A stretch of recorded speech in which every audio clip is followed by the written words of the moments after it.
Muito obrigado, senador Marcos Pontes. Vou tentar ser breve, inclusive, pelo adiantado da hora. Nós estamos aqui, para que tenhamos noção das horas que passam, sem que percebamos, há quase 5 horas debatendo esse tema aqui no Senado. Uma audiência pública rica em informação, em debate e em posicionamento de todos aqueles que são a favor das liberdades no Brasil.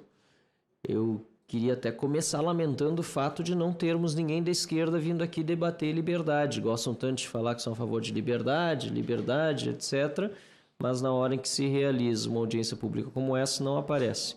Inclusive, queremos ver, porque aprovamos na Comissão de Relações Exteriores e Defesa Nacional, para a semana que vem, uma audiência pública semelhante a esta, mas com a participação também de um representante do Twitter, com Glenn Greenwald também, e mais uma indicada pela esquerda, cujo nome agora não me ocorre, e espero que lá pelo menos haja esse contraponto, até porque foi uma indicação vindo de lá, e o Glenn Greenwald, apesar de não ter vindo de lá, também é identificado com a esquerda e há muitos anos.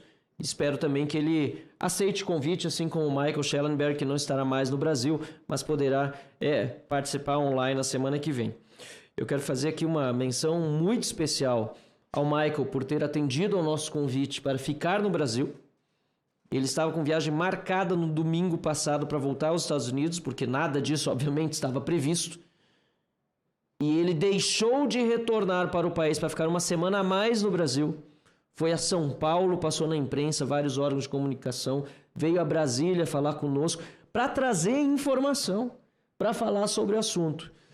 E eu disse para ele mais cedo, e vou repetir aqui, que o fato dele estar se tornando um herói aqui, fazendo jornalismo no Brasil, sendo estrangeiro, é porque estamos em falta de bons jornalistas aqui no Brasil. Aliás, talvez não em falta de bons jornalistas, porque temos muitos bons jornalistas, incluindo os dois que ajudaram o Michael no trabalho, foram fundamentais, que foram o Eli e o David, que falou mais cedo.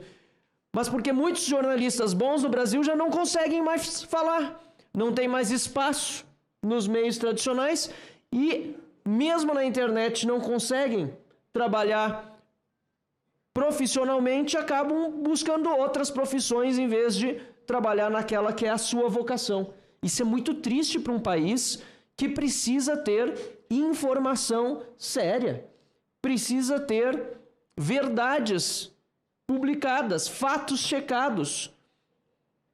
Inclusive, quando se fala em combate a fake news, combate à mentira, eu costumo dizer que o maior antídoto à mentira não é a força, não é a censura, não é a perseguição. O maior antídoto à mentira é a verdade. É apresentar os fatos, debater. E, eventualmente, quando reconheçamos que estamos nós errados, pedir desculpas, mudar de rumo, faz parte da vida humana. Ser humilde para dizer, eu errei, reconheço, aqui está a nova informação que me foi apresentada e, por isso, estou agora seguindo um novo rumo na minha defesa. A boa notícia, no entanto, é que, apesar de todas as dificuldades que estamos enfrentando no Brasil, já não me lembro mais qual foi o senador que usou a palavra esperança aqui, mas realmente esperança foi o que ressurgiu após o seu trabalho, Michael, após a publicação dos Twitter Files e, obviamente, em particular, após a entrada de Elon Musk nessa discussão. Uma entrada, diga-se, não de passagem, uma entrada na discussão desinteressado no lucro. Muito antes, pelo contrário, porque ele antecipou na sua primeira manifestação que se descumprisse as ordens judiciais ilegais e inconstitucionais do Supremo Tribunal Federal, a empresa correria sérios riscos de sofrer pesadas penalidades e de ter de fechar as suas portas. E qual não foi a surpresa, na verdade não foi surpresa, quando o ministro Alexandre de Moraes, no último domingo à noite, decidiu que a empresa sofreria sanções, penalidades de $20 mil por perfil, ou R$100 mil por perfil desbloqueado por dia, se descumprisse suas ordens judiciais ilegais e inconstitucionais. É importante ressaltar que a própria ordem judicial do ministro Alexandre de Moraes completamente sem fundamento. Porque ela ataca manifestações também do Elon Musk no Twitter, mas não fatos concretos, porque ele só disse que iria desbloquear, mas não havia desbloqueado de fato até aquele momento. O que significa que a própria ordem do ministro Alexandre de Moraes é ilegal também, é inconstitucional e sem fundamentação. Mas como eu dizia, além da esperança, há fatos concretos em que agora nós podemos nos basear internacionalmente. A ditadura está exposta. Os ministros do Supremo Tribunal Federal, Flávio, não podem mais viajar ao mundo, Carla. Chegar em Paris, em Lisboa, em Massachusetts, onde quer que seja, dizendo que são defensores da democracia e da liberdade, porque agora está claro para o mundo todo quem eles realmente são.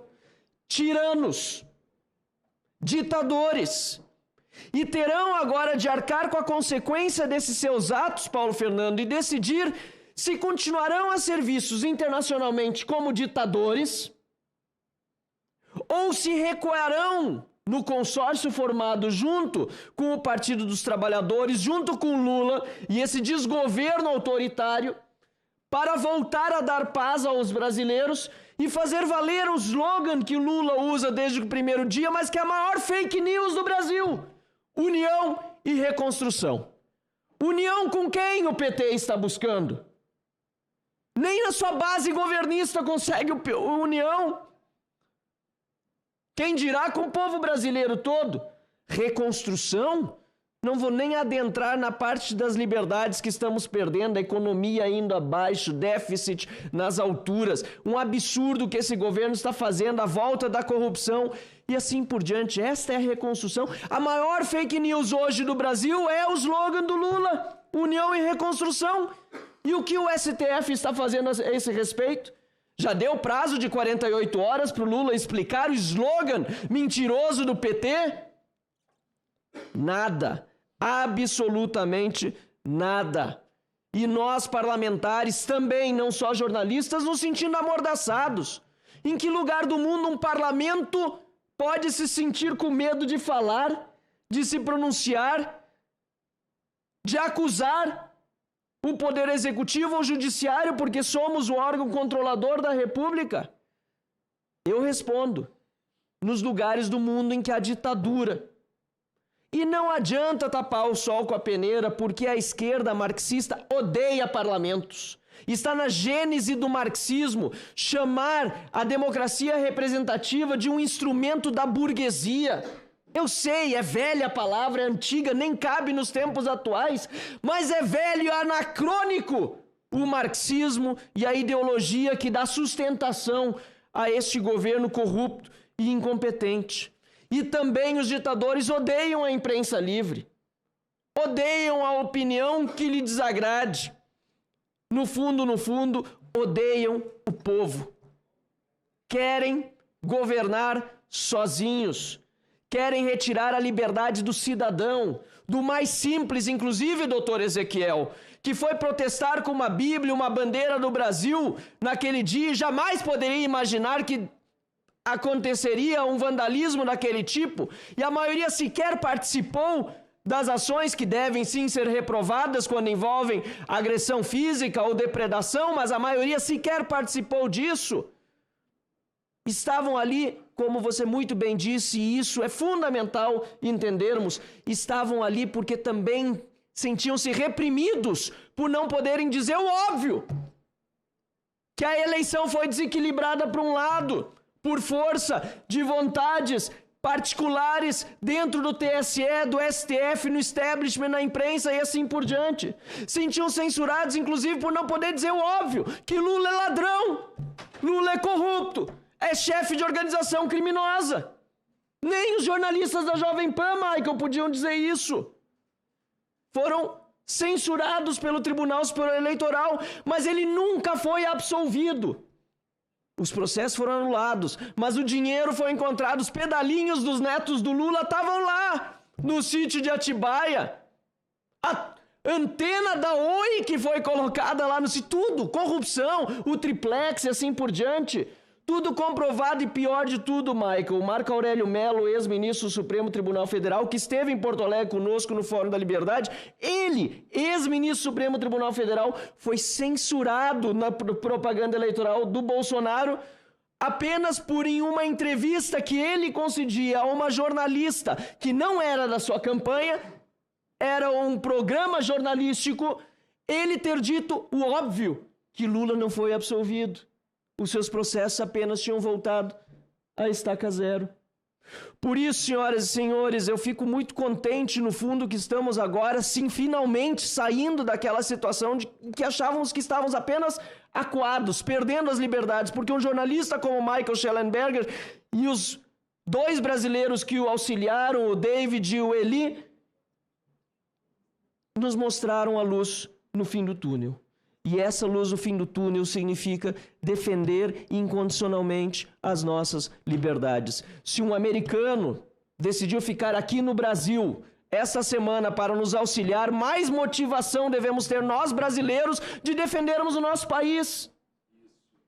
Essa é a verdade. Nós temos essa responsabilidade, porque, como eu sempre digo, eu não quero viver em outro país, eu quero viver em outro Brasil.